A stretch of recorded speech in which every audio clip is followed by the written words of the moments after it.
So what are we working on here? The latterly slides. And then maybe some other stuff if we have more time. But this is the main thing. Let me get my green screen going so that you can, if you're on TikTok, you can visit Twitch or YouTube and get full screen. The channel is John Vandeveer. And I will put that up on the background so that I don't have to keep saying that. Or at least I will say it fewer times.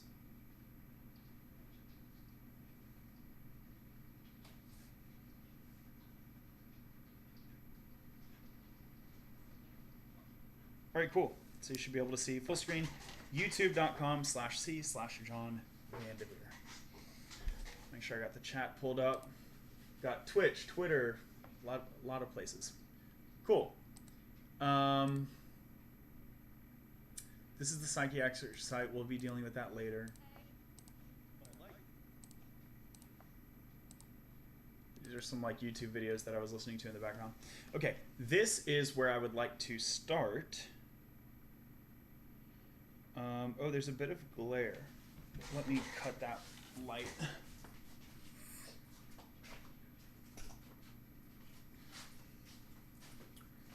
Okay, cool. So I want to start with the Discord link. So we'll do some Latterly admin stuff. So here's latterly.io. That is the website where I point people to go learn to code. Right? So this is what you see if you're an ordinary visitor. That's an incognito window. For me, I think I'm logged in.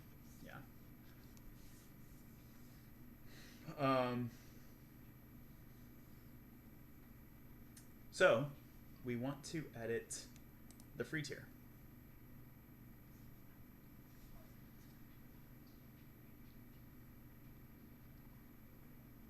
I don't want to edit this page. I want to edit the actual after you sign up.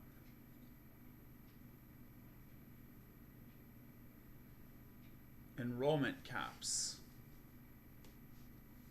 I don't want to do that now.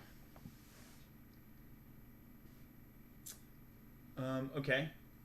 Courses.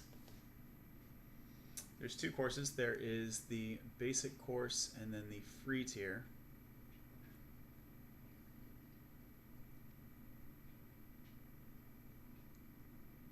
So the free tier, let's see, I thought I updated this. Maybe I just updated in the basic course. I noticed the free tier does not have the Latterly link that I would like. So that's the first thing that I want to fix. So this is the basic course. Understanding community resources. Preview.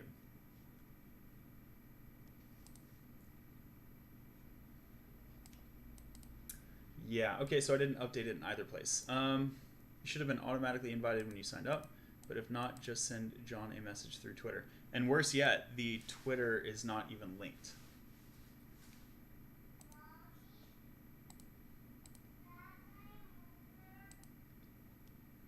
Okay, so we want to keep these aligned.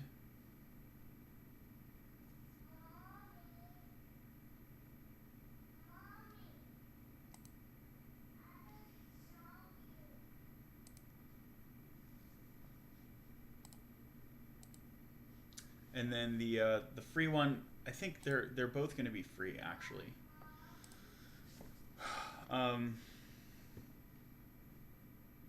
When should I do that? Should I go ahead and do that? Understanding why tech and programming. Let's take a look at this preview. Yeah, I mean we can go ahead and do this. Let's do it. So we're going to publish the course.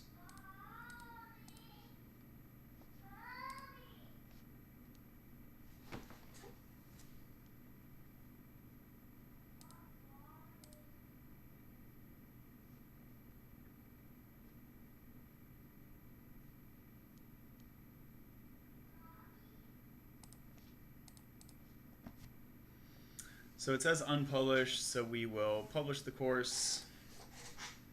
And then this, I want to like tell people that they should be using the Latterly Basic course. All right, let's go back and look at this as a logged out user again. So here's the Latterly free tier. And then I want this to be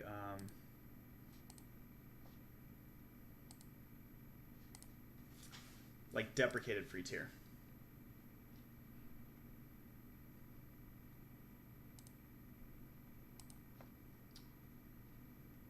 Latterly deprecated.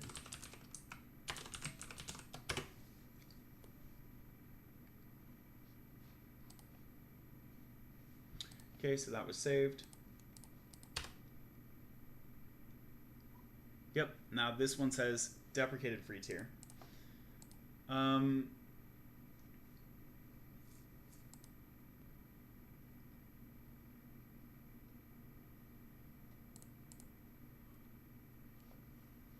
then here, instead of basic, let's call it standard.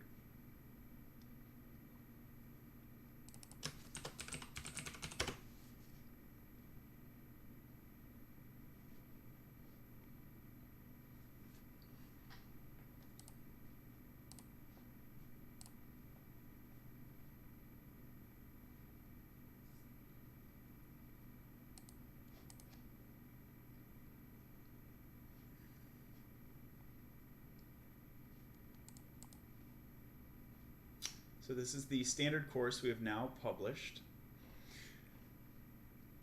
And now I basically only have one place to keep updating. That's what I'm trying to address, because previously I have to address 2 curriculum. So now on the home page,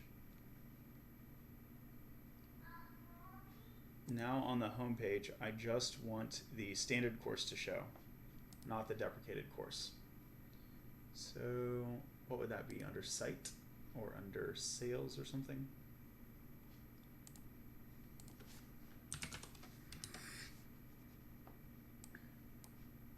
So this one. I guess I have to unpublish it.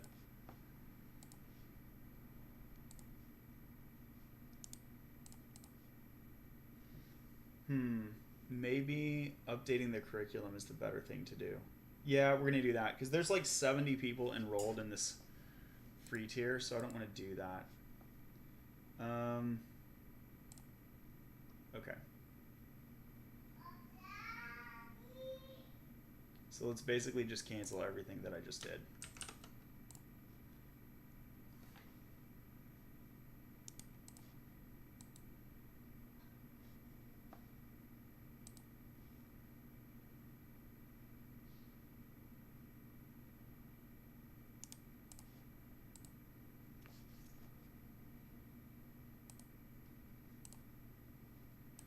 All right, so we'll unpublish the standard course. We'll go to the deprecated free tier, and we will call it Latterly Standard Free,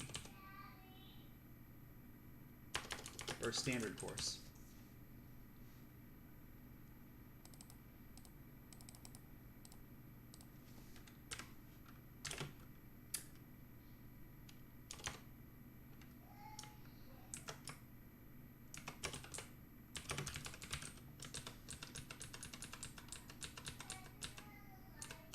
Access the Latterly social community and open source curriculum.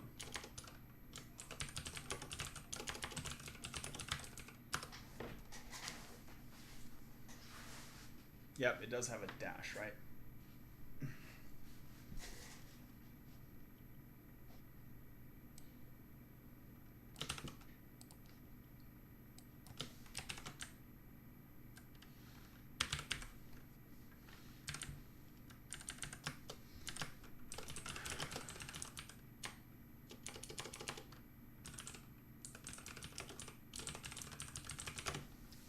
Open source software development curriculum. Cool.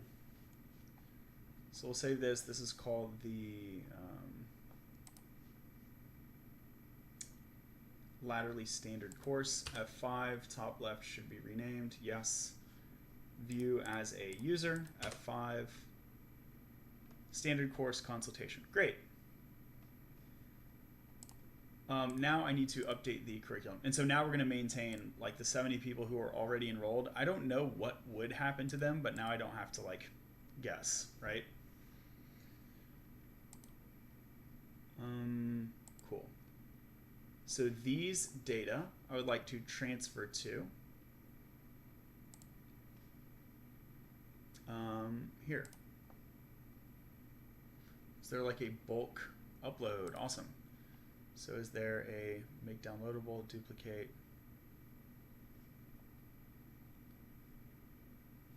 Is there like a bulk download? There's a bulk upload, but is there a bulk download? I don't see it. All right, so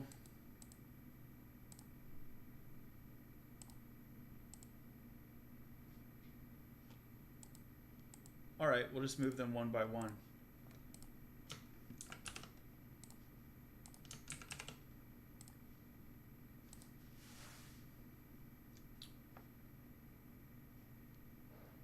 One, 2, 3, 4, 5, 6, 7, 8, 9, 10. So there's 10. 1, 2, 3, 4, 5, 6, 7, 8, 9, 10.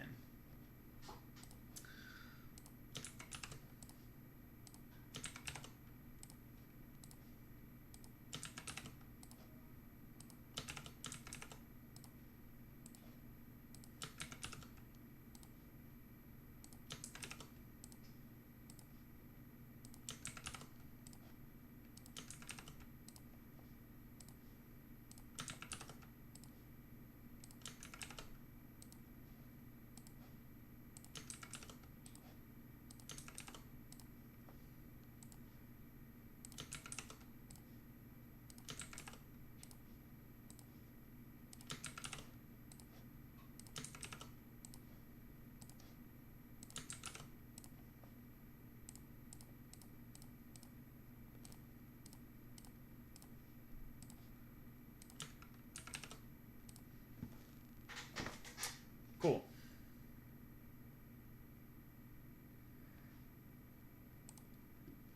Oh no, not the green screen. It's really annoying that it does that. The TikTok green screen breaks like every, I don't know, 5 or 10 minutes. I guess it's been more than 5 minutes, hasn't it? Probably every 10 minutes.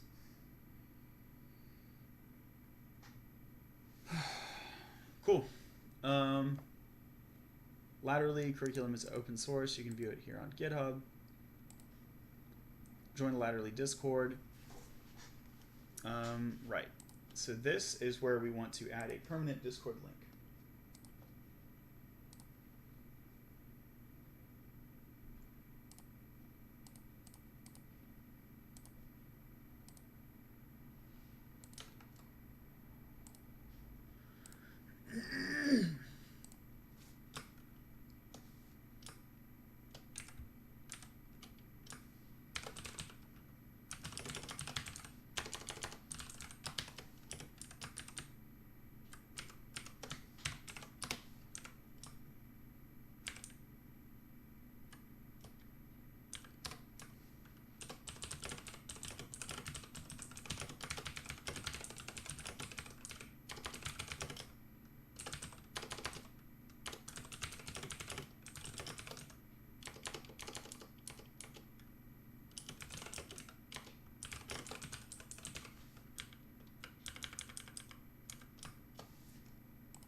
Now, in terms of Twitter direct messages, I can direct message somebody that I follow even if they don't follow me back. I think that's right.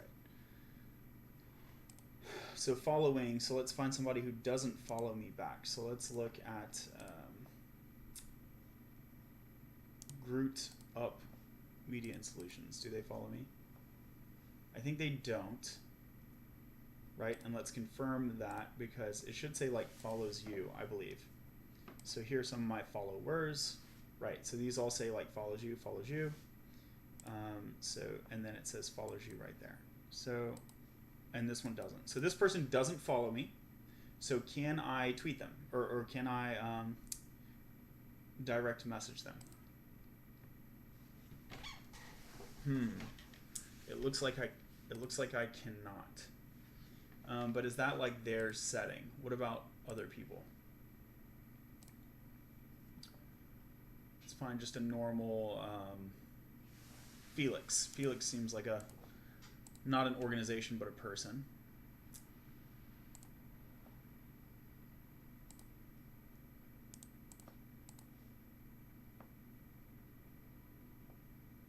Okay.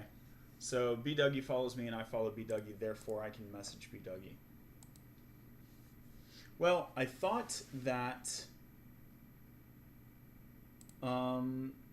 Twitter was a way that I could message somebody without having to be mutuals, but it seems that that's not the case. Oh, here we go. Yeah, so Mr. Kumar doesn't follow me, but I can still message them. So I think it's a matter of settings. So I just need to check my Twitter settings and make sure that people can message me.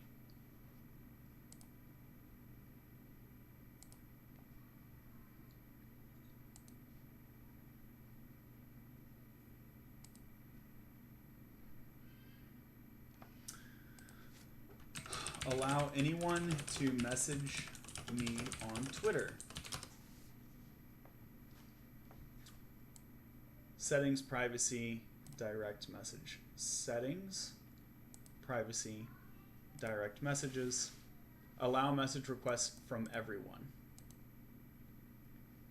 People who don't follow send you message requests and add you to group conversations. Great.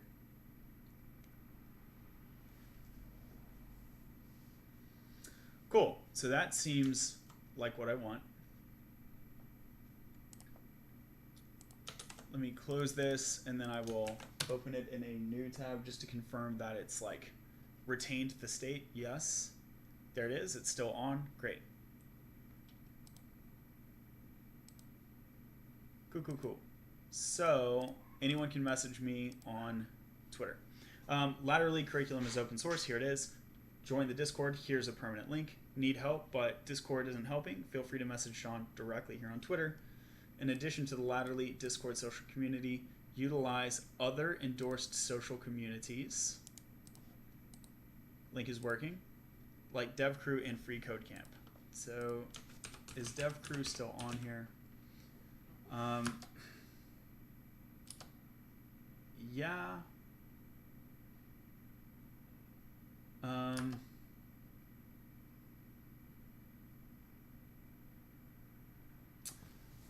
But it wouldn't be my first recommendation. I'll say Ellis Study. It's all lowercase, right? Ellis, no, it is capital E. Okay, this is the TikTok account, but the Discord, let's see what the TikTok account, well, the TikTok account is all lowercase. Okay, cool. And then I'll direct people here and then they can click the link there as opposed to me linking directly to a Discord. Cool. And then here I'll just say like Free Code Camp.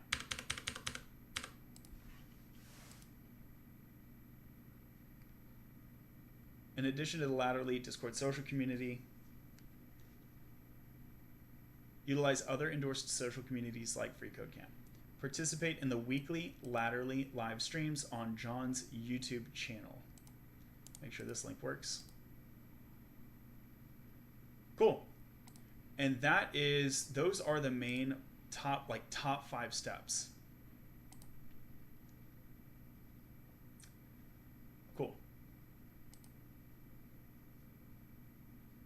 Why tech and programming? A lot of this is going to be lift and shift, so let's start getting to it.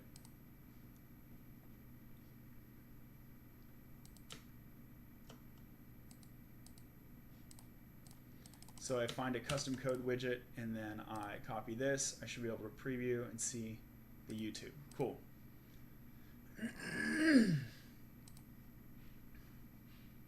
Custom code, add custom code, preview. Looks good, publish.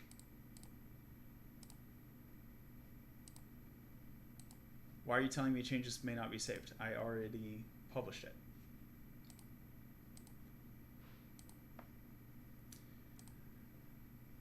All right, it's still there. I don't know why it was saying it may not be saved.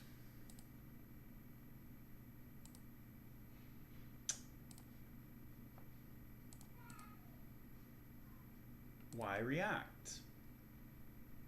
Why, that's a great question. Here is a link.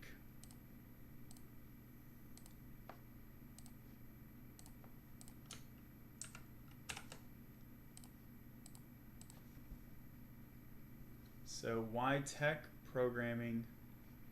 Is it supposed to be the same? Why tech programming? Okay, it just jumps you to 532. Yep, 55, 532. It's just a different timestamp. That's fine. Cool. Why tech programming? Why a coaching program? Here we go.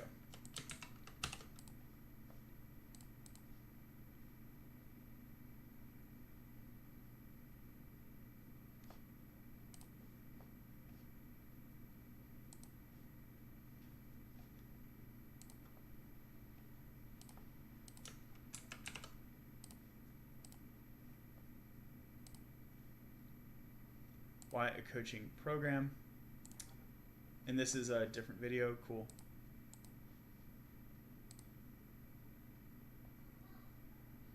How to identify a high prestige coding bootcamp.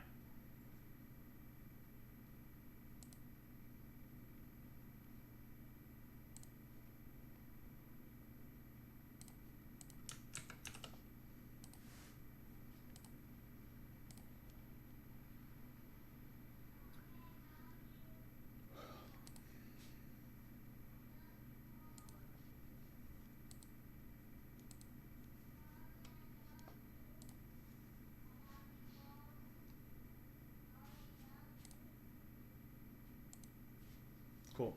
Overview of the front end path. Is that blank?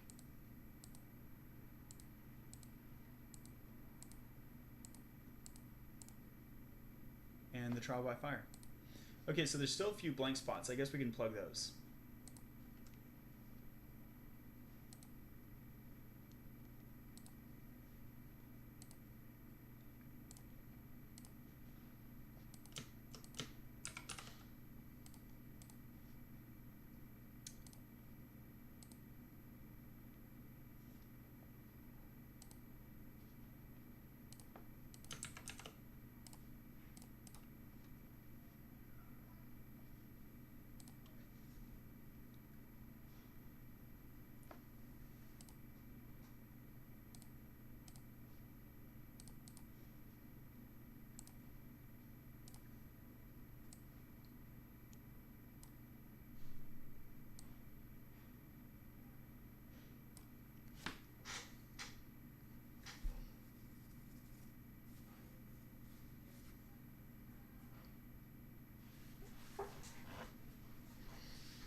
So I guess we're going to cover overview of the job search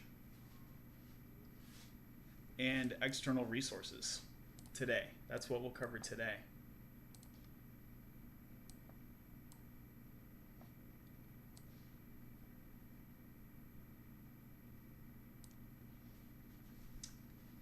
Maybe I can knock them all out. I mean, I guess if we're down to have like low quality, I can probably knock all of these out. Yeah, I mean, I guess it's better to have something and then we can make it better later.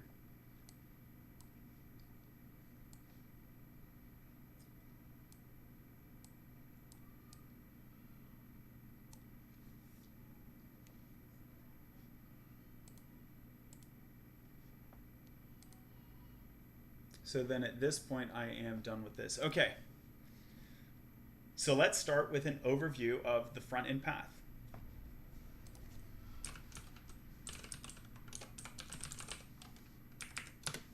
So with the current state of latterly slides, let's look for front. Oh, this is the Endorsed Communities document.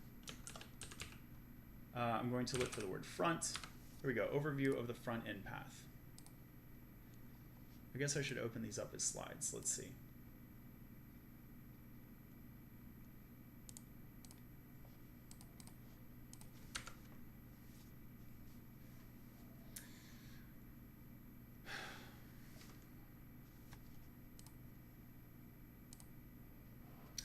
So overview of the front end path. What is the front end path to software development? It is, when we talk about web development, that's going to be the same as front end. So front end can mean, front end in general is a client device. That is something that a user interacts with, as opposed to something that another service might consume.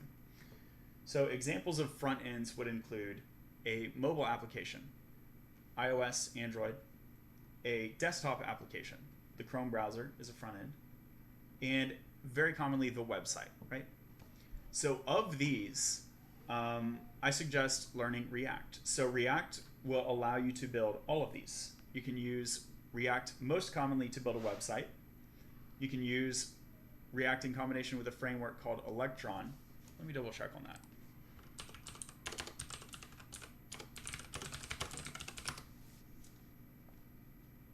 Yeah. So you can use Electron and React together to make a desktop app, and you can also use React Native. That's a very popular solution to build mobile apps. And it allows you to build an Android and an iOS app out of basically the same code base with a few modifications.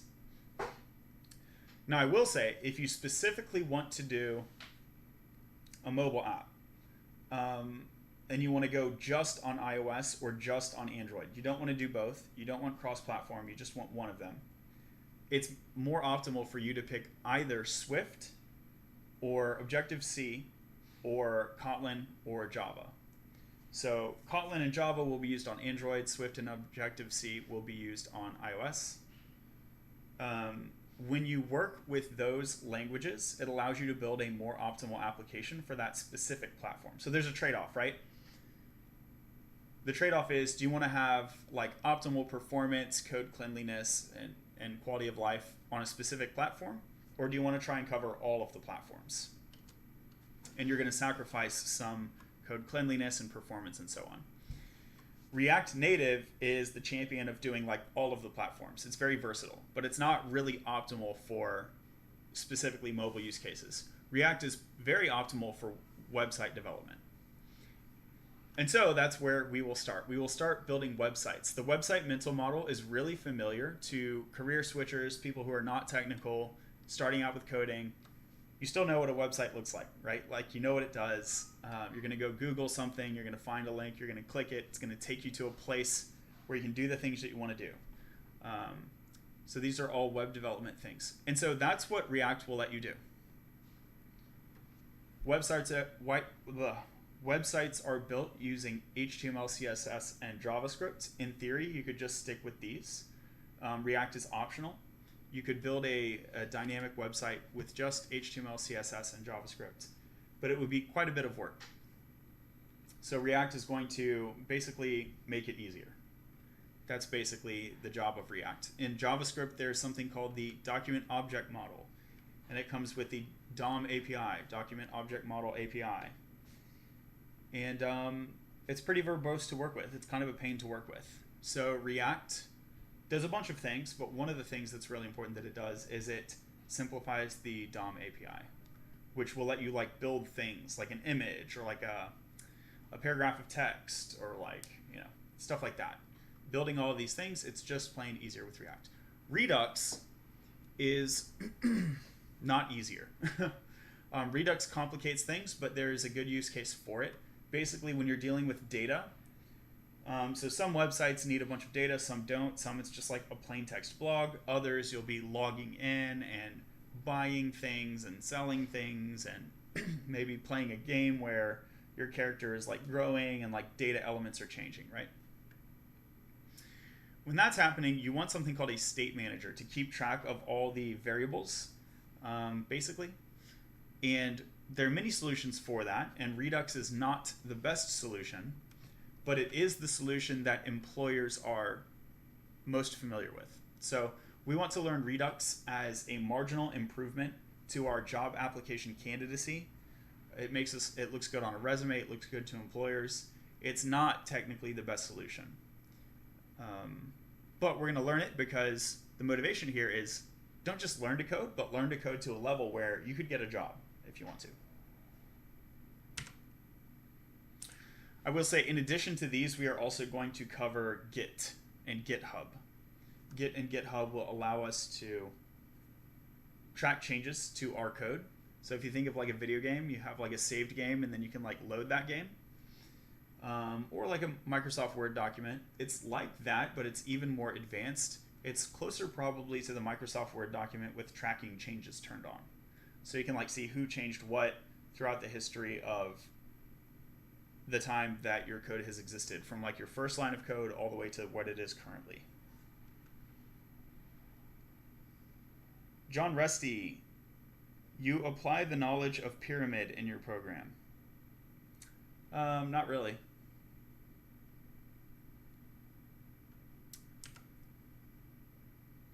Cool, so I guess that is basically the overview. Is there anything else I want to go over? Yeah, no, that's really it. Really, this is all you have to do. We're going to do HTML, CSS, JavaScript, React with Redux, Git and GitHub. And once you understand these things, you're going to be able to deploy a portfolio like this. Let me show you. So here's this is GitHub, github.com. And this is my code base. And Git is what lets us track all of these files on GitHub. They're related, right? And then here you can see in the URL vanderveer.github.io. So GitHub will allow me to deploy a website. Anyone can see it. There are some constraints, but basically certain kinds of applications, anyone can go see it. And that allows you to have a portfolio. So this is not my whole portfolio. Check out my portfolio here. This is like my GitHub profile. And then this is a simple portfolio. Actually, I should link to Laterally slides right here.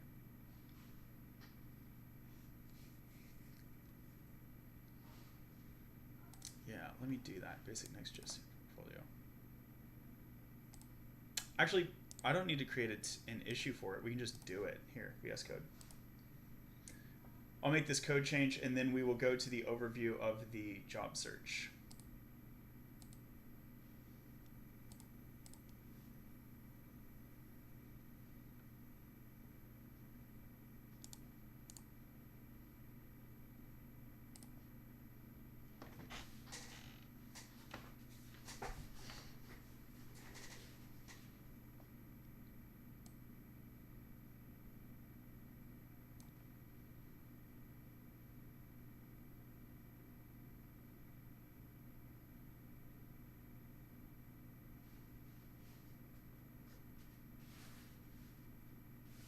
What is that thing called? Next.js portfolio? Basic Next.js portfolio.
Cool. So if I was like being good about testing and stuff, I would test this. I'm trying to remember if I need to build it or if it builds on push. Let's look. I'm gonna just try and push it, but I might need to run the deploy script. So let's see if this works though. So this feature is add laterally slides link.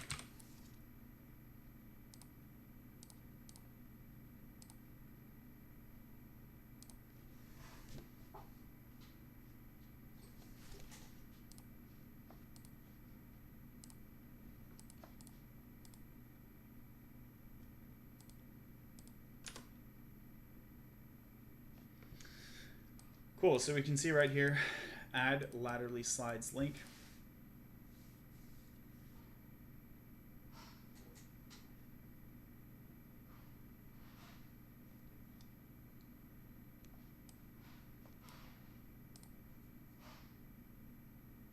I don't see any actions configured.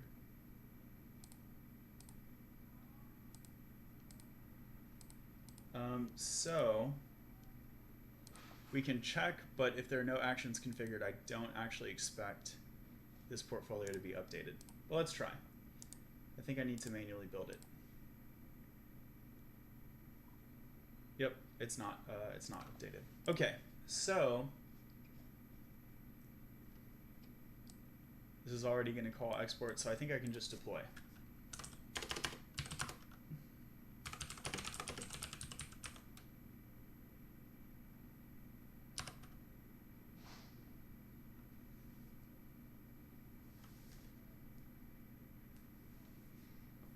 Thanks for the likes. So npm run deploy.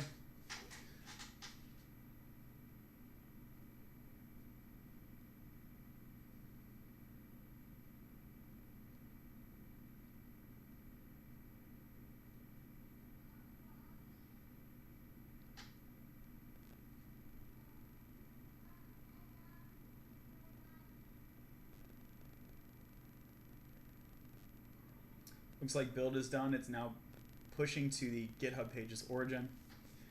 Here's the SHA. Cool, so everything looks successful.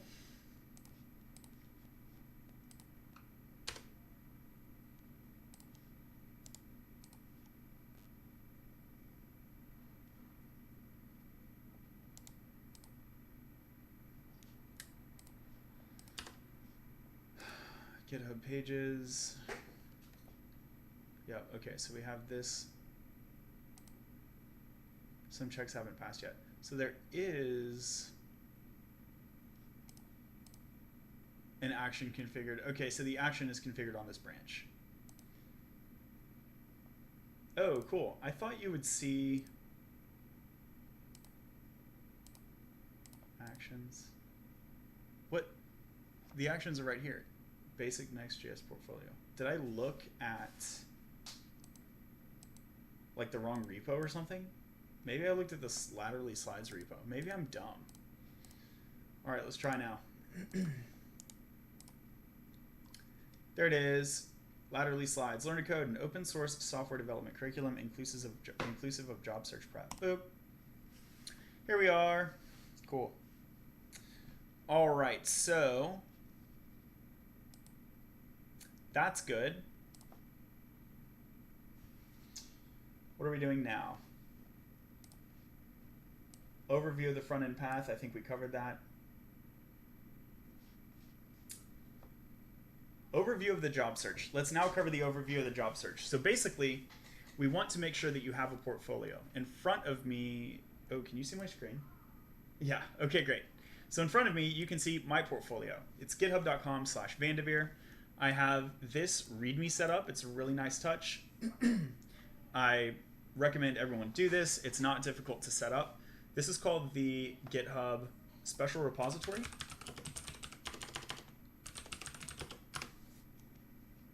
Yeah. And it's a repository which is named after the name of the account. So my username is Vanderveer, so my special repository, which contains the README, is also called Vanderveer. You see this? That's it. It's just a README. It's just a README within Vanderveer/Vanderveer, and then GitHub will pull that README up and display it on my profile page. In addition, you can see that I have 6 pinned repositories. You don't need 6. You need at least 3. I'm going to highlight, okay, need is a strong word. Like theoretically, people have gotten jobs with 0 or 1 or 2. Yes, all of this is possible.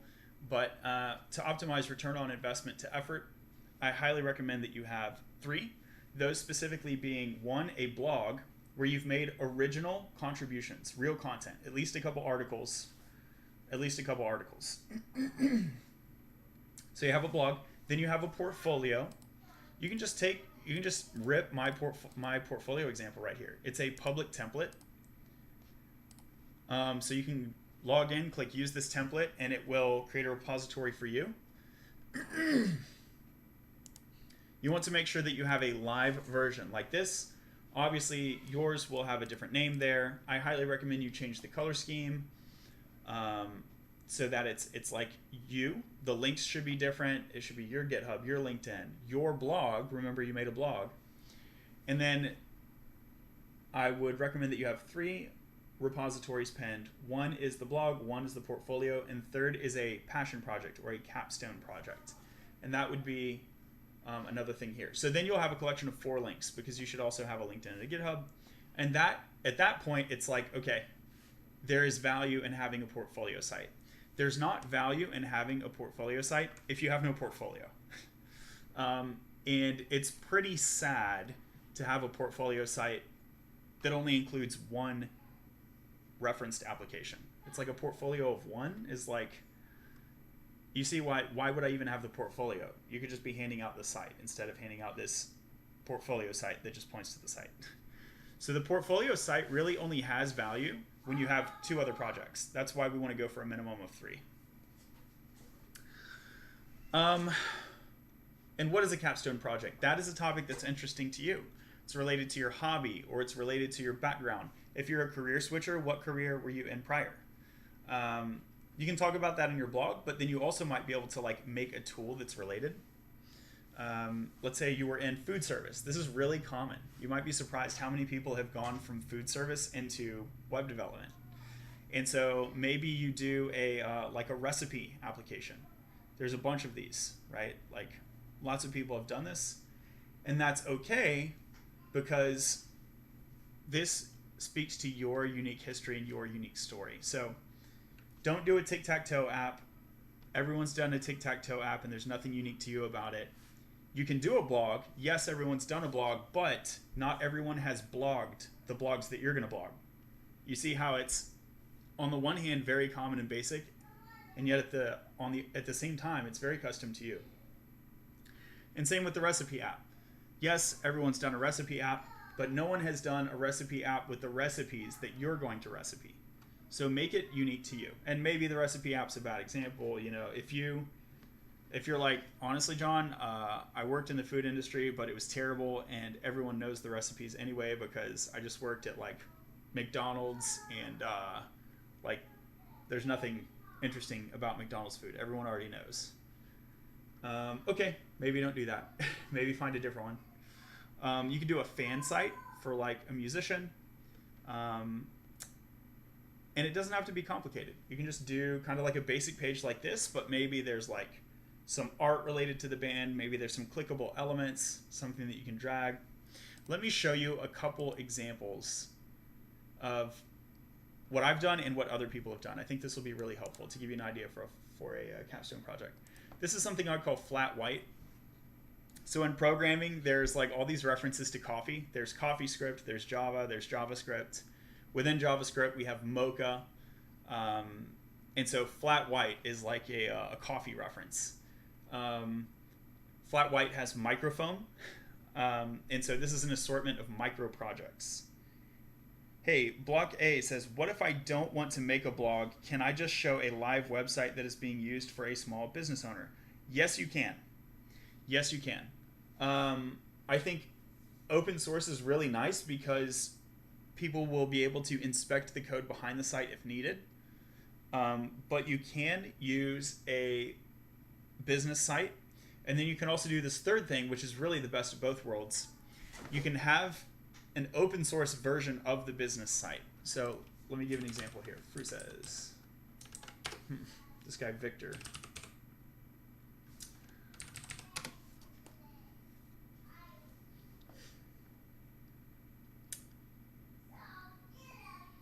Take a look at my portfolio. So here's Victor's portfolio, and he has the Frusis juice bar. So Buckeye, just like you recommended, this is what Victor has done. This is a real this is like a real business website. It's pretty simple, but it's clearly valuable because it's being used, right? This is closed source, but what he could do is create an open source version of it so that it takes out the name, it takes out the phone number, there's no proprietary information. The GitHub API key is like a secret, and that's not included in the open source version. And the open source version would be even better to include in your portfolio because it's more value to the community, and it's more that the interviewer or the interested party can actually drill into the tech and see what you did technically. It's more transparent. Another person who did something like this, what's the guy's name? Trevor.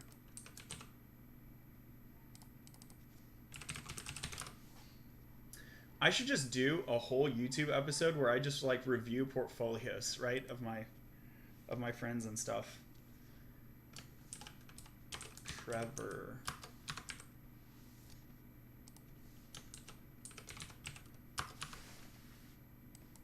I'm going to take this off screen and look at my email real quick.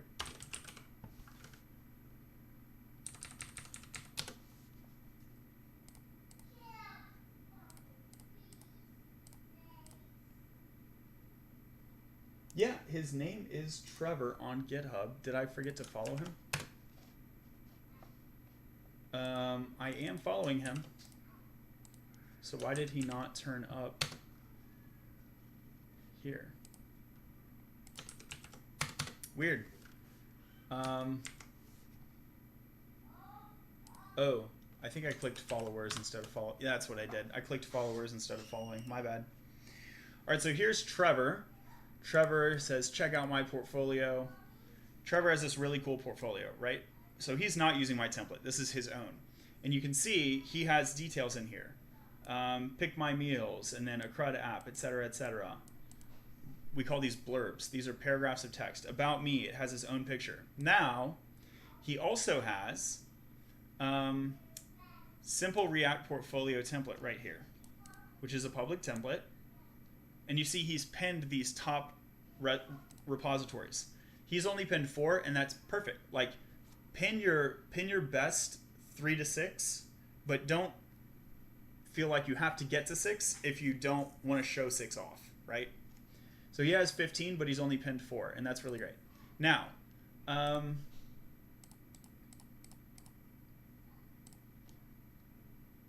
check out my portfolio. Oh, sorry, I clicked the wrong thing. Simple React portfolio template.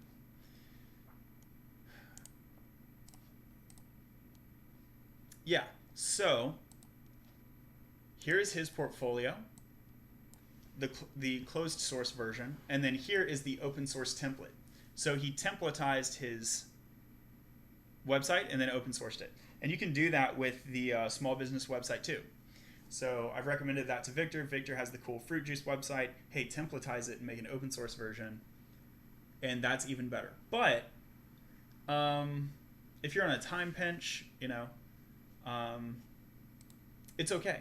It's okay to just do one or the other. What's your opinion of GPT-3? I think it's like cool but mid. It's pretty off topic though. It's cool but mid. Robots are not going to be able to think. It's not an actual thought process. There's no. It's not logical in the normal way of like deductive logic that we think about. There's something else. I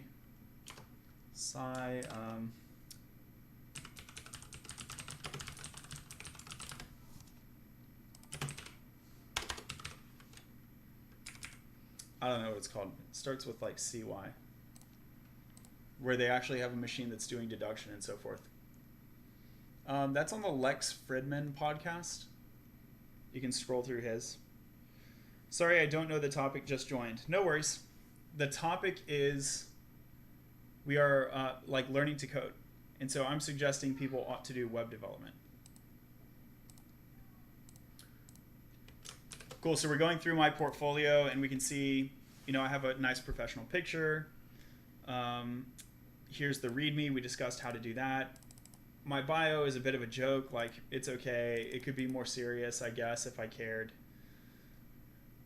I filled out some details, like you don't need to fill all these out, but you know, if you want to. I think the Twitter's nice because it gives you a contact point. Sir, being a programmer made you think that maybe we are being programmed too. No. I don't believe in the, here, I've actually even blogged on this. We don't live in a simulation. After econ.com, we don't live in a simulation, okay? You can go read this.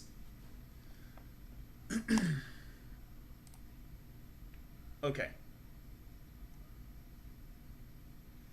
So I have these 6 pen repositories. You might have as few as 3, and that's okay. And then some contributions. You want to make sure that you have some contributions. Yours doesn't need to look like this, but it's good to have contributions on at least 2 different days of the week for several weeks.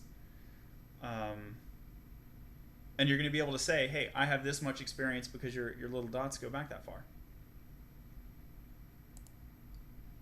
So mine go back. So you can see it's kind of hard for me to argue that I started coding or at least contributing to open source in 2013 or 2014. 2015 we can say, okay, he's really doing something. 2016 is looking a whole lot better. So technically I could argue, hey, I've been coding since here. Well, that's opened an issue. That's not actually a code contribution.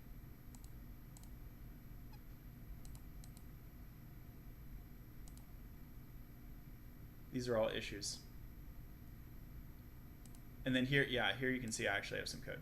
So I've been contributing to code since, or open source code since 2015. And here's the proof.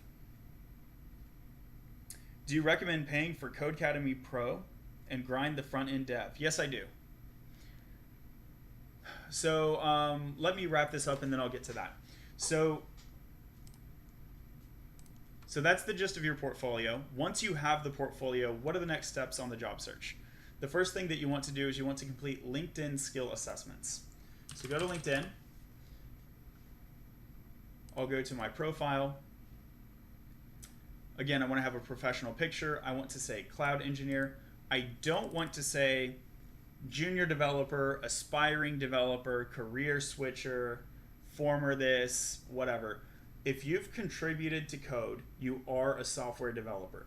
You are a React developer. If you've committed React code to your GitHub in your portfolio, if you have a React project that they can go see, you are a React developer. You're not a junior React developer. You're not an aspiring React developer. You are a React developer. Now, if you just put up JavaScript and there's no React, don't put React developer on your LinkedIn, right? You could put web developer or JavaScript developer. Basically, we want to strike a balance. On the one hand, we want to be honest. And on the other hand, we don't want to be devaluing ourselves. That's going to be bad for the job search. So in my case, I've put cloud engineer. Actually, I need to update my LinkedIn, but whatever, we'll let it slide. You come down to, and you're going to want to update your experience. You're going to want to update your education. And you come down to skills, and you're going to want to add some skills: HTML, CSS, JavaScript. After you add them, you'll be able to click Take Skill Quiz. And again, we want to take, I think I've already taken it and passed it, and that's why it doesn't show up. But we want to take, okay, here's 3 badges we can see. Yeah, JavaScript and React, I already have them. We really want to take JavaScript and React. You can do HTML and CSS too, it's a bonus. No big deal. Let's do CSS. I'll do this really quick. I have no idea if I'm going to pass. What's not a valid value for font style? None. Will the color pink be applied to the anchor element? When? Oh, when you're clicking it.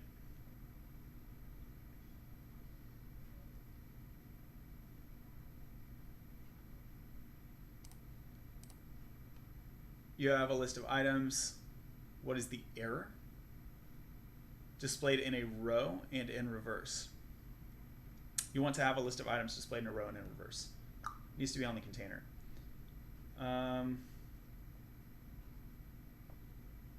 Flex direction should be in the container. Yep. Which corner will the puppy be in when the rules are applied? Oh, there's a puppy. So I have ID puppy. Okay, this is absolute. Right, it's going to be in the, is it top right or bottom right?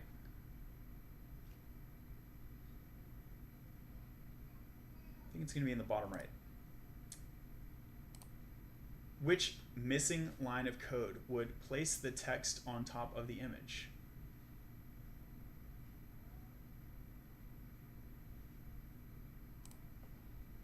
I guess. Like, you definitely don't want a negative Z. I'm going to go for that. To prevent a background image from tiling in any direction, which style property would you apply? Just no repeat. Yep.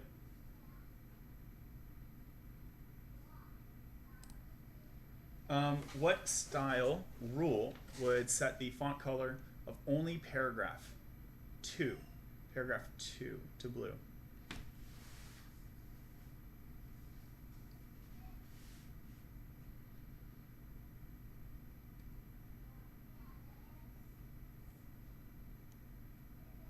I don't know this one. Section plus P.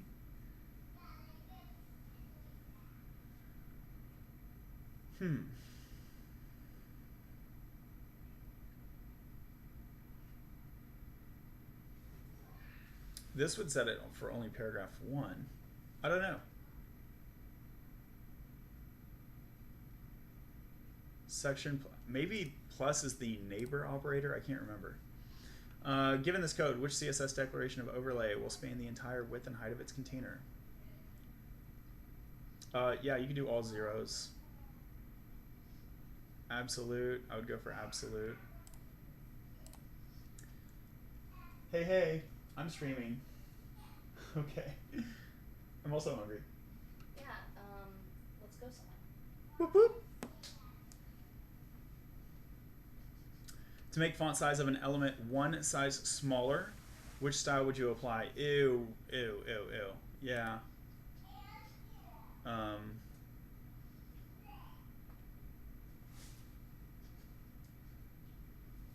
M, which I don't like. I like using rem, but you can use M. You want to move an element up 100 pixels. You can do translate. Yeah, you can do transform translate Y. I guess it would be minus 100. I guess. Given the markup, which selector would result in the text being highlighted in yellow? Background color. Yeah, it's not color, it's background color. And this is a class, so we'll use the period selector. Cool. Style rule would you apply to set the background image to display the contents of the wood.png file? URL. Style will horizontally center the inner div and the outer div. Oh, center a div, love it. Are we using flex or not? I don't see any flex, so maybe a margin auto. Okay, this one could work.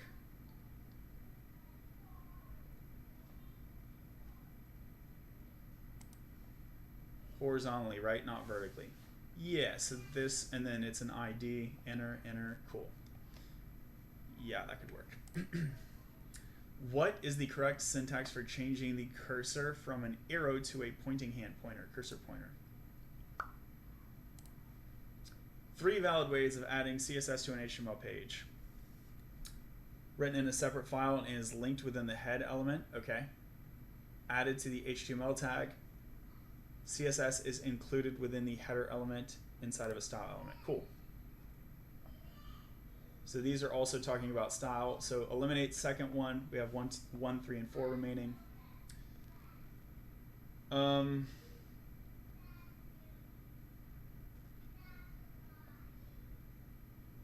Ooh, head versus header. Ah, that's tricky. Yeah, they got me. So we want to include it in the head tag, not the header tag. Cool. Top 5%. That'll work. What would be the best free site to learn coding? Great, great. Okay, so let's get back. Let's get back to the question at hand. So I have my portfolio. I have my LinkedIn skill assessment. Now what I want to do is I want to make sure that my resume passes the ATS. I want to optimize my resume. So let's go to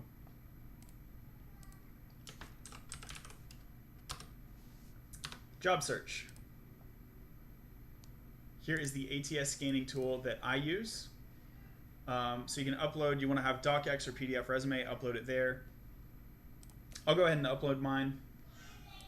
Here's the PDF form.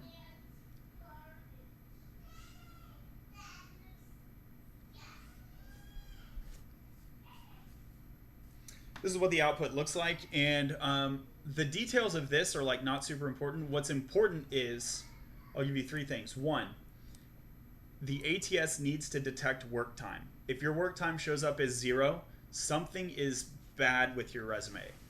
And you might say, John, I have 0 years of experience. No, that's not true. If you have a GitHub portfolio, it took you time to build that. If it took you 3 months to build your GitHub portfolio, you have 3 months of experience. I want your resume, I want work time to say 3 months. I don't want it to say 0.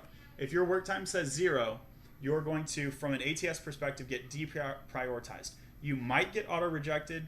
Very commonly, you won't get auto-rejected. You will be sent to an administrator, but the administrator will still manually reject you because they think you have zero years of work experience, which is not true.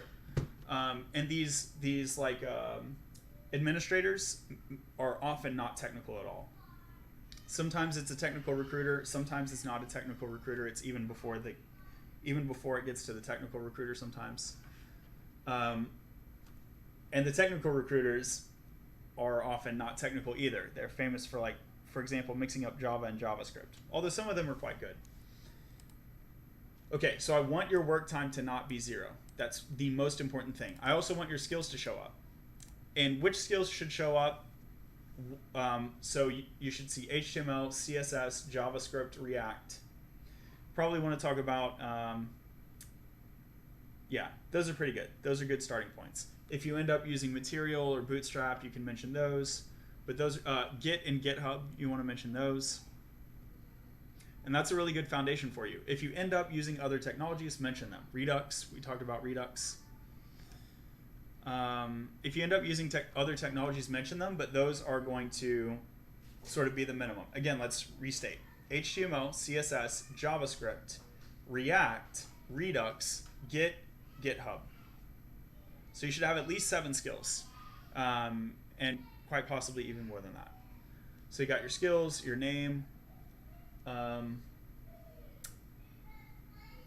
the work time is really, really important. School's not a big deal. Employment, not a big deal. Okay, so that is kind of like a sanity check ATS, but this is not the end-all be-all. This is like the sanity check. The end-all be-all is you want Indeed to rewrite your resume with you. Here it is, resume-review.indeed.com, career services from Indeed. And I highly recommend, let's see, explore options. Where is it? I highly recommend work with a professional. And I highly recommend the $89 resume rewrite. So they will literally, you're not like taking feedback and updating your own resume, because I see that get screwed up all the time. You're literally telling them, you write it from scratch. And you might have a call with them. They might want to check some things, and that's fine. And then they give you an interview guarantee. So I highly recommend this $89 one. Not the free one, not the $19, not the $29. The $89 one, I highly recommend it. Cool, so by this time, you have a portfolio, you have LinkedIn skills, you have a great resume, and what you're going to do is you're going to use Indeed.com and LinkedIn. You're going to find a job, say React developer. And what job titles should you specifically search in here? That will be detailed in the job search section, like where we dive into the details. but there's like over 10 different job titles that you can search for here. And you're gonna blast these out like nobody's business, these applications. I want you to do 50 to 100 per week. 50 to 100 applications per week. You can see it says apply with your Indeed resume. That's gonna be great because I can quickly apply. And so 50 to 100 applications per week shouldn't take you more than 4 or 5 hours because you can do these rapid applies. LinkedIn is also gonna have them. LinkedIn jobs. And then, I don't know, maybe this one, right? And it has this apply button. I don't know if that's the rapid apply. I think it's called like easy apply. Yeah, so here's easy apply filter. Easy apply. That's gonna let you apply a lot quicker. When you do the LinkedIn easy apply and the Indeed rapid apply. Cool. At least 10 minutes, maybe longer.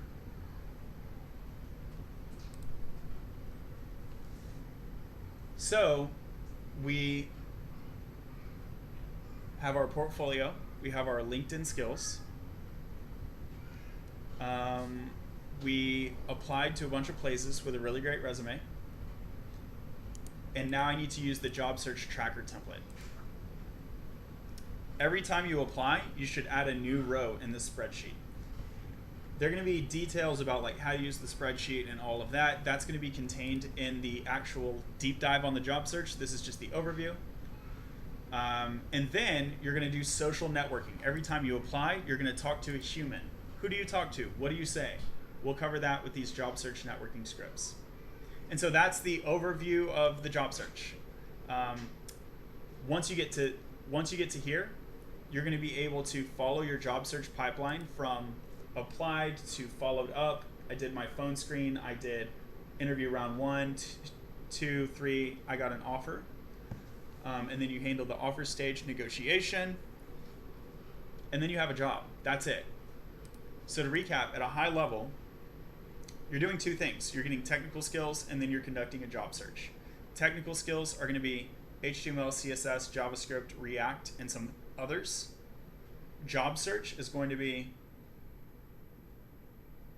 get the portfolio done, get some LinkedIn skill assessments, get your resume right, blast it out, follow up with people, and then actual interview prep, and make sure you knock out those interviews. And those are details we won't cover here, but there is detailed interview prep for all sorts of interview rounds. There's like different kinds of interview rounds, but that's all in the scope of the job search section. Cool, and I think that does it for the overview of the job search. I'll now briefly talk about external resources. So what do I mean by external? I mean not something found, it's something that's not found in Latterly slides. So what do I mean by external? It's something that's not found in Latterly slides. It's not the ATS scanning tool that I showed you. You might say, well, the ATS scanning tool is like a link to another site. Correct, but that's not what I mean by an external resource. These scripts, if you click this, it's not even a different site. It's like in the repo. So that's definitely not external, right? External resources, what I'm thinking about here, I would include Indeed. So we have the Indeed resume rewrite service. That's really great. What I really want to emphasize is Codecademy, where you're going to completely learn to code in a different place. I personally, when I learned to code with Codecademy. It was very different back then. They did not have a Codecademy Pro. Like everything was free. And they didn't even teach React back then. So it was pretty different. But I've kept up with it. I have done quite a bit of Codecademy over the years, just checking in and making sure that the quality is up, and I think it is. So I like Codecademy Pro.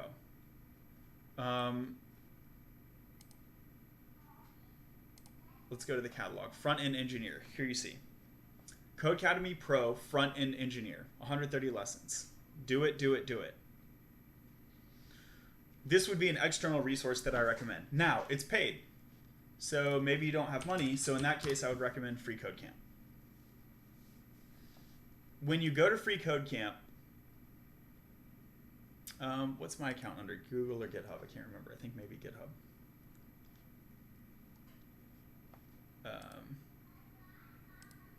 Yeah, I think this is it. Pros and cons of Free Code Camp. Pro is that it's free. The con is there's so many hours to get these certifications, and the certifications contain extraneous information you don't need, as well as outdated information. So it's not really ideal. But another benefit is that it's highly recognized. Employers do know about Free Code Camp. Thank you, John Resty. Thank you for the rose. So there's a bunch of these certifications that you could get. They're on different topics: scientific computing, machine learning, information security, quality assurance. What do I recommend that you learn? I recommend that you learn web development with React to start. That would be 1, 2, 3, the top 3. And then the fourth one optional. But really these top 3. Forget about the fourth one. Don't do it. You don't need it. These top 3. You see that kind of like nuclear, like atomic model? That is the React logo. So if we go to react.com, you can see in the top left, it's the React logo. So really you need all of these 3. You don't just dive into the libraries. What you don't want to do, you don't want to go straight for React and like learn the library, but you don't know what's going on underneath it.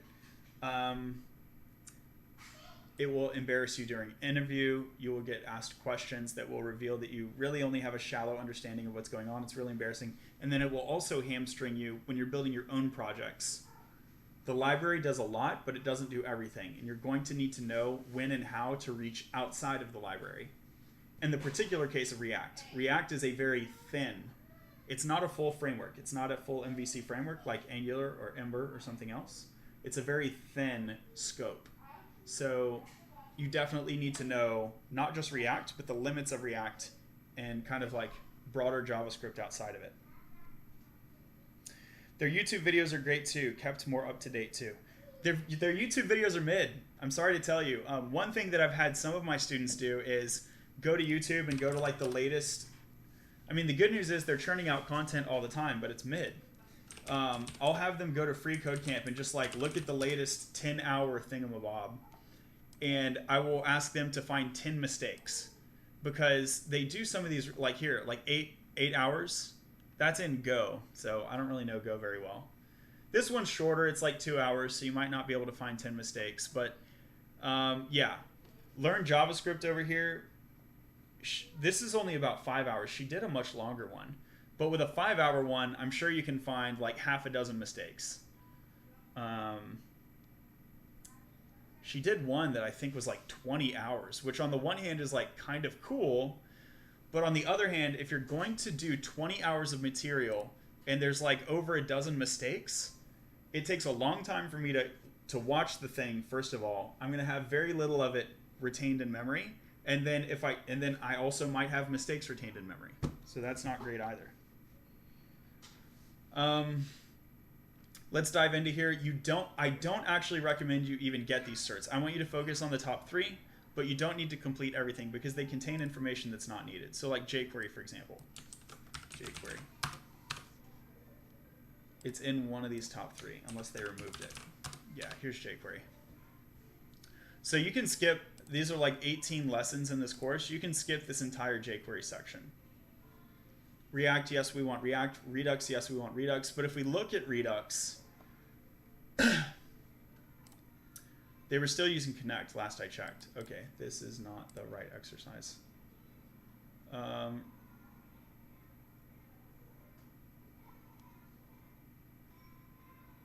React and Redux, getting started.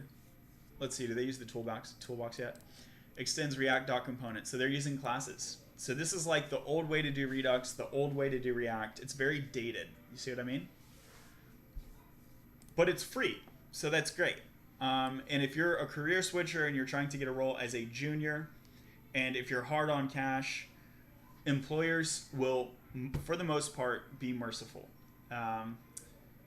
You're going to have a hard time asking for top dollar. You should approach it humbly and recognize, hey, I just used free code camp. This is what I did. Approach it with humility. You might not get top dollar for your first job. But those things considered, most employers will give you some leeway. Some won't, but a lot will. And what you don't want to do is you don't want to like learn free code camp and then act egotistical, like you know the latest and greatest, and I demand top dollar, and I'm awesome. And it's like, dude, your stuff is like really old. That's not a good look. You see what I mean? Okay.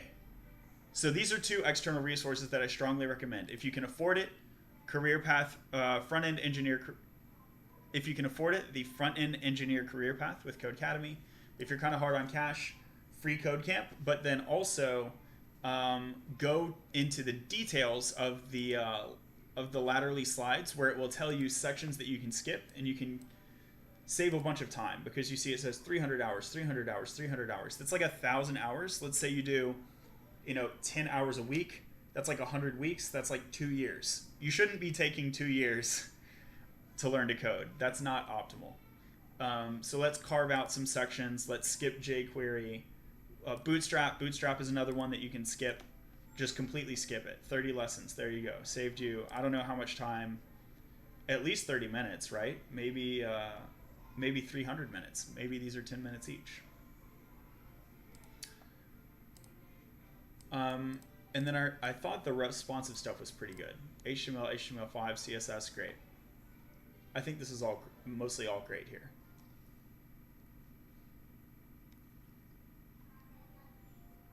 CSS grid, you don't need it, but it doesn't hurt. We usually don't use CSS grid. It's very, very new.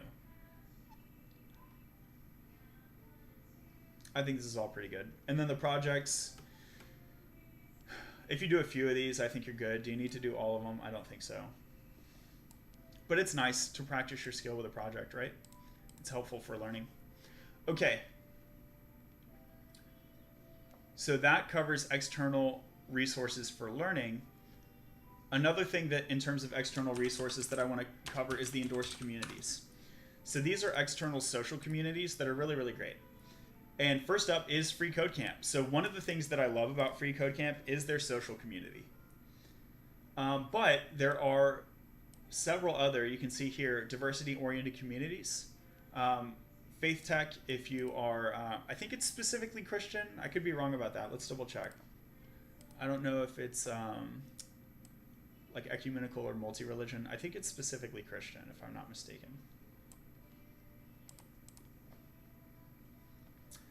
Explained in 44 seconds. Let's check it out.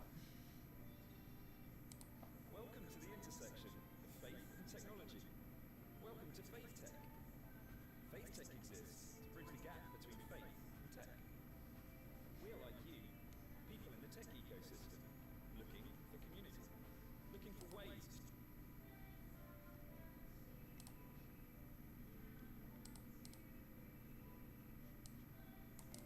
Jesus-loving geeks. I think it's mostly Christians. Girls Who Code, Black Girls Code, Blacks in Technology. Also, if you're a member of one of these communities and if you've tried these out and if you can recommend like which you prefer, that's really hard for me. Because I don't want to recommend like 10 different Hispanic groups. I want to recommend like the best one. So it's less confusing, right? But I've gotten mixed reviews from the few people that I've talked to. Anyway, there's another one here called Tribaja that I haven't wrote here that I should probably mention. And then these are a bunch of other communities that are really great. Ella Study is quite large, I think. And then Ben Awad, maybe I should mention the Ben Awad Discord as well. So these are all Discord communities. Discord's powerful. It's kind of underrated, I think. So let's see. Any other external resources that I'm missing? Learn React quickly. This was a Udemy course, I think. Yeah. So I'm not big on Udemy courses, but this one is highly reviewed. So you see it says, I learned React in 7 days. Now let's be clear, that's not HTML, CSS, JavaScript, and React. It's someone who already knows Git, GitHub, HTML, CSS, JavaScript. They know those, and they're just learning React specifically. And I think it doesn't include Redux, unless I'm mistaken. But if you limit that scope, you totally can learn it in 7 days. Absolutely, yes. And particularly if you're given a well-structured course. And I think this Udemy course is quite highly reviewed. So Google, I learned React.js in 7 days. Go find the YouTube video, and that will get you to the only Udemy course that I really recommend. Free website hosting with GitHub Pages. Okay, so for external resources, one of the big tools that I use is GitHub to host your portfolio. GitHub includes a feature called GitHub Pages. The slideshow right here. Where's the slideshow that you saw earlier in the stream is hosted on GitHub Pages. That's for free. But it only supports certain kinds of websites. So there are some other providers that I recommend, but they're all free. So one is called Vercel, one is called Railway. Render.com is another really great one. Heroku is another really great one. Let me see if I can update that right now.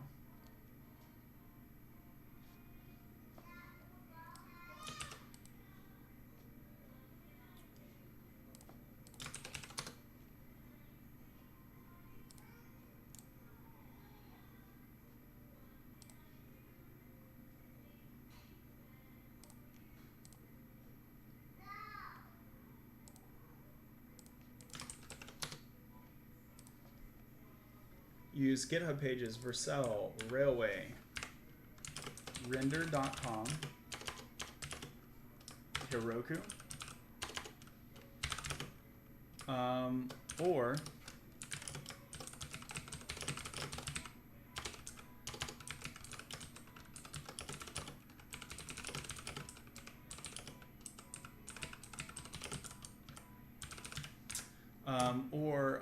Netlify. Vercel, Railway, Render.com, Heroku, or Netlify. And then Supabase and Elephant SQL are great for free database support. Let me double check Elephant SQL has a free tier. Tiny Turtle free tier. Love it. Cool.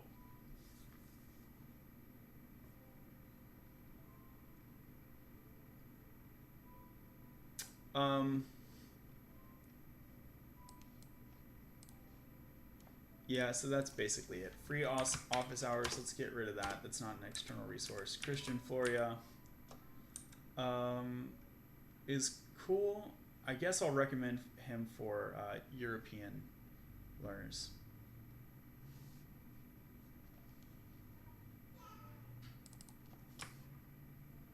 No, I'm gonna remove that too.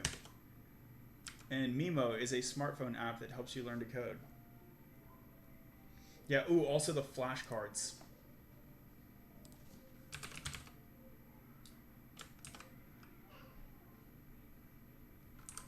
Let's see if I've mentioned them on my TikTok. There are flashcards that I do recommend for the job search.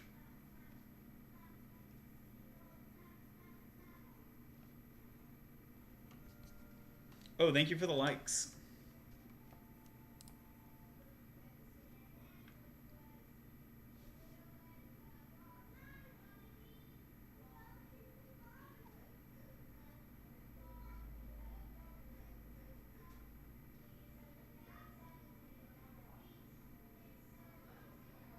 Yep, I don't remember which one it was. I'll have to look through them. In the meantime, I can just look for, is it Brainbench?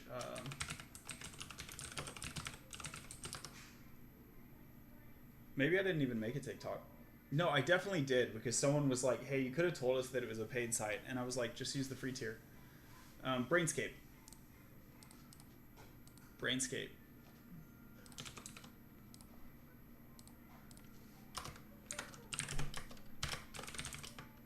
Is the S capital? Nope.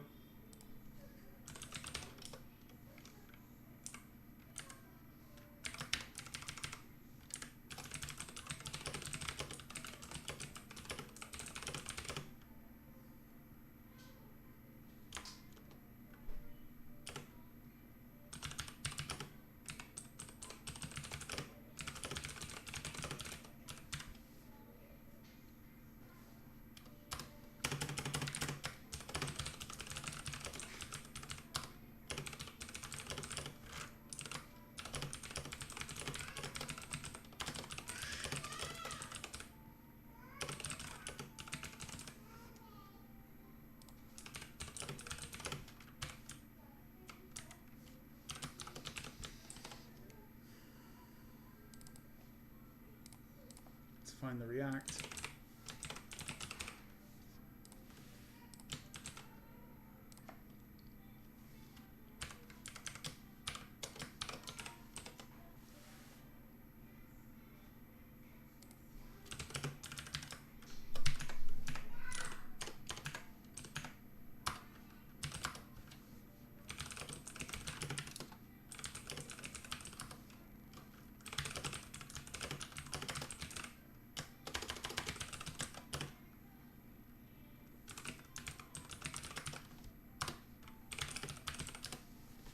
Cool. So pushed up the Brainscape info under external resources.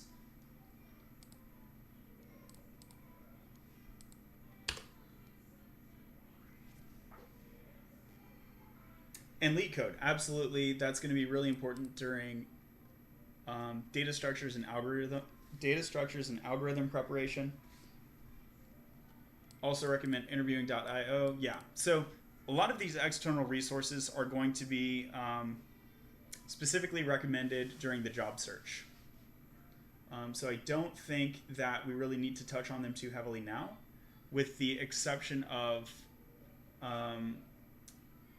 really you don't need to touch on any of these too heavily now. So let's learn HTML, CSS, and JavaScript.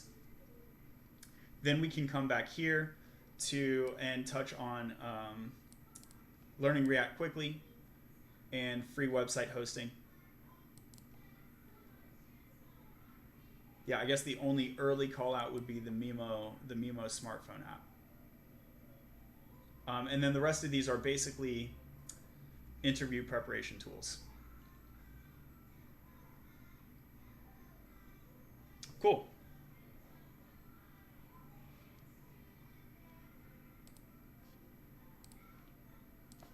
Let's see, we covered, what did we cover? We covered overview of the front-end path. So we covered the overview of the front-end path. We covered the overview of the job search. Go over breadth first search, please. All right, one moment. And we covered external resources. We did not cover overview of post-hire care and development. I am not going to cover that today. There's really not much structure to it. It's just basically like, if you get a job, you can book a few like one-on-one coaching calls to help you deal with onboarding, help you accelerate onboarding, think about how to like word questions. Speaking corporatese is often a new skill for juniors. Dealing with imposter syndrome, so a little bit of just like having someone to vent to. And sort of miscellaneous open-ended asking questions that you're like too awkward to ask at your new job. So that you don't look dumb, right? You want to know more things and look like smart at your job.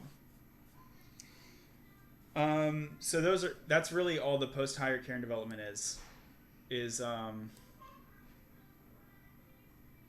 like optional sessions after you get a job. Cool, so I think we're done with all of this. We'll wrap up soon. Let me quickly address breadth first search. So breadth first search is a graph traversal algorithm. Here I like to go to Algo Expert. Leak code is also helpful. Let's see if my Algo Expert account is still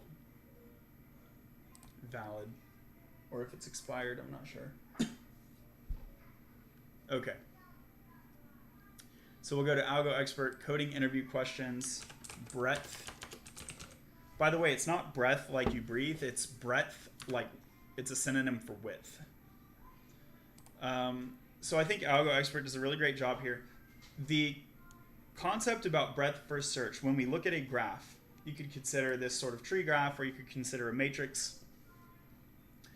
Breadth will scan BCD, so it's going all of the siblings. It's going to scan all of the siblings in priority order, where depth would scan ABE or ABFI. So depth will scan down a branch all the way to the terminal node.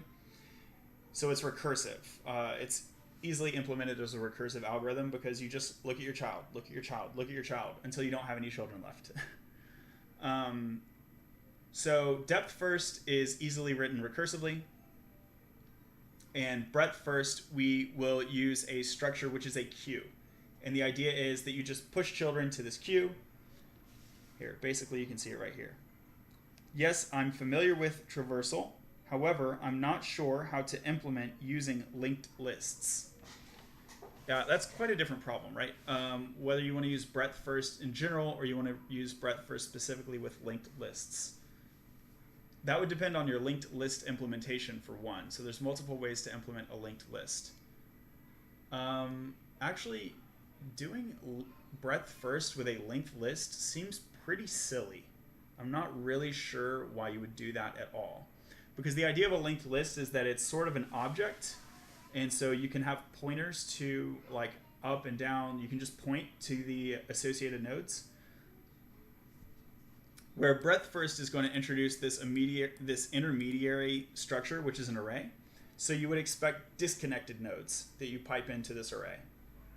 If the nodes are already connected,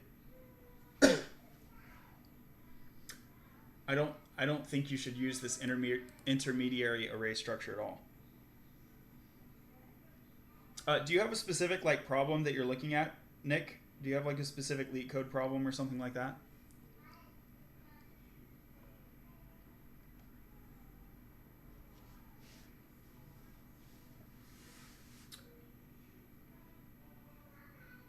Yeah, yeah. The idea of a breadth first search of a linked list doesn't make much sense at all, actually. So in a linked list, it's usually a vertical structure like A, B, C, D. The breadth would just be only A, only B, only C, because those would be horizontal rows. So like this whole structure is not the sort of thing that you would even do a breadth first search with. Right? Because like B has no siblings. All right, so I'll hang out for about 60 more seconds. Maximum depth. Okay, let's see. Let's check out maximum depth leak code. Cool, so just the name of it alone, I already believe that two things. One, this won't have to do with a linked list, and two, depth first is quite likely optimal.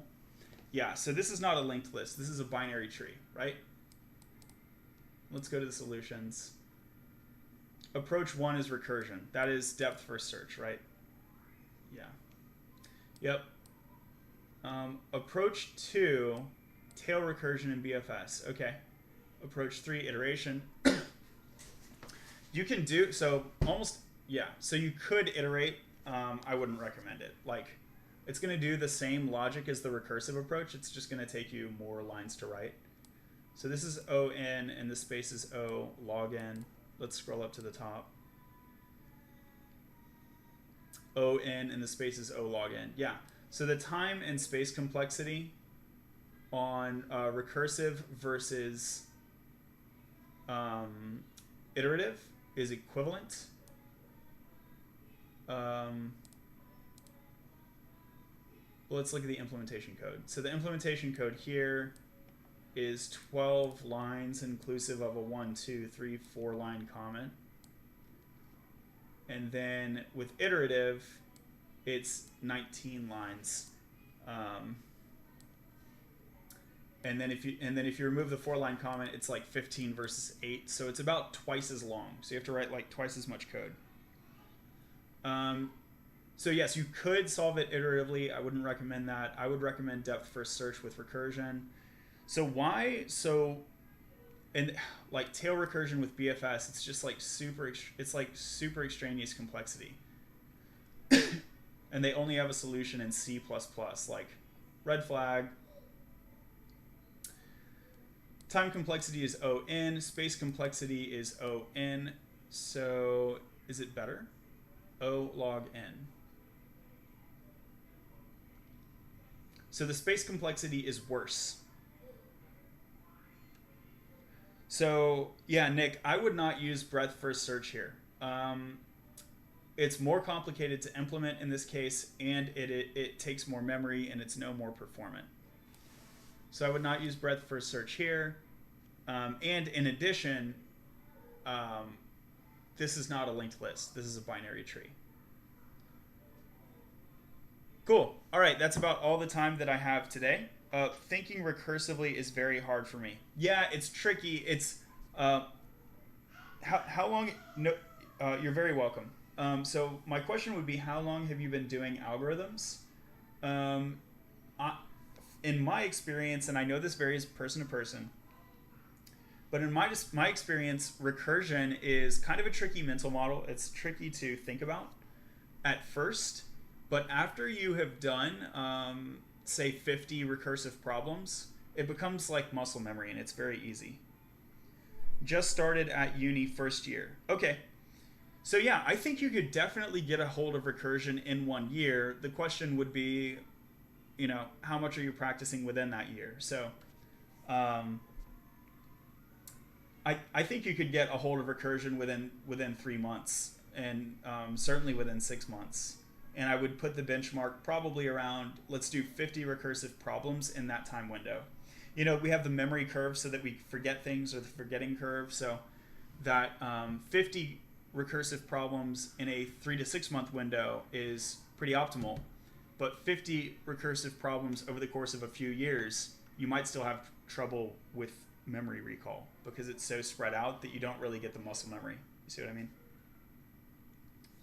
But keep at it, man. I think you're on the right track. Thanks everyone for tuning in, and see you later.